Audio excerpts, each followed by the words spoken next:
There is an animal alive on Earth right now that can survive the vacuum of outer space, radiation strong enough to kill you 1,000 times over, and temperatures close to absolute zero.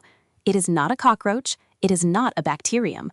It is a tiny, 8-legged, almost adorable creature that looks like a microscopic bear wearing a spacesuit, and it is almost certainly living in your backyard right now. Stick with me, because by the end of this video, you are going to find out exactly how tardigrades pull off what should be biologically impossible, why scientists think they might be the last living thing on Earth when the sun eventually dies, and here's the part I want you to hold in the back of your mind, why one particular experiment involving tardigrades and a crashed spacecraft raises a deeply unsettling question about life on other worlds. Let us start with the basics, because even the basics are wild. Tardigrades, also called water bears or moss piglets, are microscopic animals roughly 0.5 millimeter long. You need a decent microscope just to see one clearly. They live in moss, in soil, in ocean sediment, on the Antarctic ice sheet, at the bottom of the Himalayas, and in the gutters on your roof. They have been found at the top of the Himalayas and in hot springs that would scald your hand off. If there is moisture and something organic to eat, a tardigrade has probably already moved in.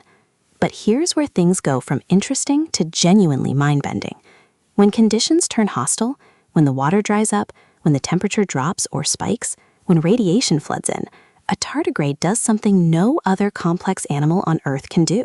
It pulls in its legs, contracts its body, expels almost all of its water, and curls into a tiny barrel-shaped blob called a ton. In this state, its metabolism drops to less than 0.01% of normal. It is not sleeping, it is not hibernating. It is in a state of suspended animation so complete that scientists have a special name for it, cryptobiosis, literally hidden life. And in that state, it is almost indestructible. We are talking surviving temperatures of -272 degrees Celsius. That is 1 degree above absolute zero, the coldest temperature physically possible. We are talking surviving boiling water at 150 degrees Celsius. We are talking surviving pressures 6 times greater than the deepest ocean trench on Earth. And yes, we are talking surviving radiation doses that would liquefy human tissue. The lethal radiation dose for a human is around 5 to 10 gray units. Tardigrades can survive over 5,000 gray. That is not a typo. That is 1,000 times what would kill you. But wait, here is an open question I want you to sit with for a moment. How does a living thing survive radiation that literally shreds DNA? That should be impossible. We'll come back to that, because the answer reveals something unexpected about how life itself might work.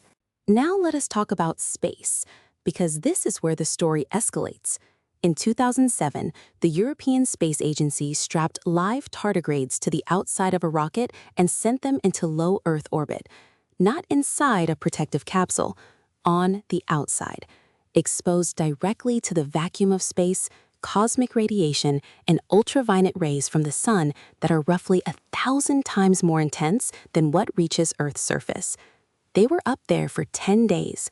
When they came back, scientists rehydrated them, and a significant number woke up, started walking around, and eventually reproduced successfully. Animals survived open space, actual outer space. That result still makes researchers stop and stare at the data. So back to that DNA question, because the answer is genuinely strange. When radiation does shatter a tardigrade's DNA, the cell does not just die.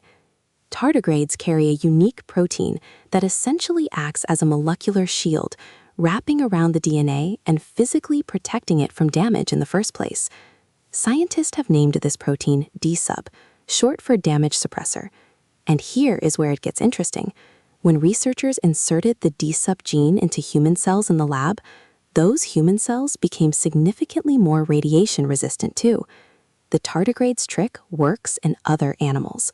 That is not just cool. That is potentially medically revolutionary. All right, quick fun tangent before we get to the strangest part of this whole story. In 2019, a privately funded Israeli lunar lander called Beresheet crashed into the moon. On board were thousands of dehydrated tardigrades, stored in a kind of biological archive. The spacecraft hit the lunar surface at full speed and was destroyed. But here's the thing. Tardigrades in cryptobiosis can survive enormous physical impacts. Scientists genuinely do not know whether those tardigrades are still intact on the surface of the moon right now, waiting for someone to come rehydrate them. There may be living Earth animals sitting on the moon at this very moment. Let that sink in. And now we reach the strongest, strangest piece of this entire puzzle. Scientists have revived tardigrades from 30-year-old frozen museum samples. They have extracted them from 100-year-old dried moss and watched them wake up. Some researchers believe, based on their biology, that a tardigrade in cryptobiosis could theoretically survive for tens of thousands of years under the right conditions. And here's what that means at a planetary scale. When the sun eventually expands into a red giant roughly 5 billion years from now and scorches the Earth's surface, tardigrades, if they still exist, will almost certainly be the last complex animals alive, not dying dramatically, just waiting in their little tun state for conditions that will never come. They will outlive every other species on this planet. They will outlive humanity. They will outlive the oceans. They are, by any reasonable measure, the most indestructible animals that have ever existed.